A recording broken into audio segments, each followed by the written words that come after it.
All right, we're here with Roger Stahl from the University of Georgia. And Professor Stahl, if you wouldn't mind sharing a little bit about your current project on the miniaturization of the camera.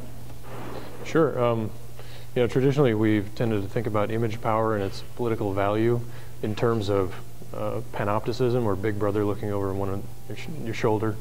The panopticon is kind of a variation of that, which kind of takes seriously the distribution of visual power over a field without any central authority or intelligence controlling it or watching. No Big Brother in the middle of the tower watching all the closed circuit cameras or keeping an eye on everyone. And this is generally the way our culture has been headed, into this kind of diffuse image power. And so the question arises, who has image power? Who has the power to see? And who is being sort of objectified or controlled by the camera's gaze? And I think, you know, we're in a situation right now where we're intensely aware of the power of the camera. And when somebody brings it out, we don't necessarily smile right away. There's a certain level of suspicion that comes along with the appearance of a camera in a public space or at a party, or anywhere else, at a family event even. So, you know, the project that I'm working on right now, tentatively titling it Pluroptica, looks at this kind of diffuse cloud of eyeballs that accompanies us and has kind of attached to our bodies. You know, not only the visual apparatus itself, the actual camera eyeball, but also the spreading cloud that allows us to transmit this image of whatever, you know, we're observing instantaneously into the four corners of the globe. You know, the 3G cloud or the 4G cloud, and soon that cloud will be everywhere, and eyeballs will potentially be everywhere. So that raises some questions about who has image power and who doesn't, and how are those lines being policed. And if you've noticed, you can't very easily go into the mall, start snapping pictures of things, because suddenly a security guard comes out and says, stop snapping pictures.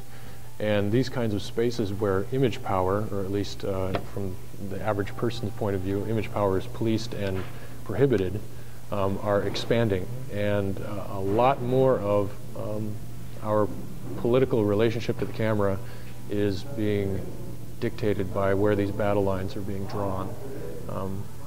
You know, most of us encounter these in the relationship between public and private space, whereas public space, the commons, is disappearing and now being replaced with free speech zones. You know, the amount of time we spend in policeable private corporate space is expanding, and I think this probably has a detrimental effect on our ability to exercise what isn't enshrined in the Constitution yet, but our image power, our power to view and transmit. So the camera in everyone's pocket is their cell phone camera, and you were talking about how visual power is more plural now. So can you give us some examples of how citizens are maybe utilizing their cell phone cameras or other kinds of cameras politically? There's an interesting organization out there called Copwatch, which is a citizens action organization. It's a sort of ad hoc assembly of people living in places that are normally thick with police officers and then have some problems with abuses of power. So these organizations have formed, loosely called Copwatch, where citizens are encouraged to approach an altercation or an arrest scenario with a camera and document it for the project. It's interesting. I've even had some of my students, you know, approach police officers and ask them what they think about this project, which is going on in many cities across the United States.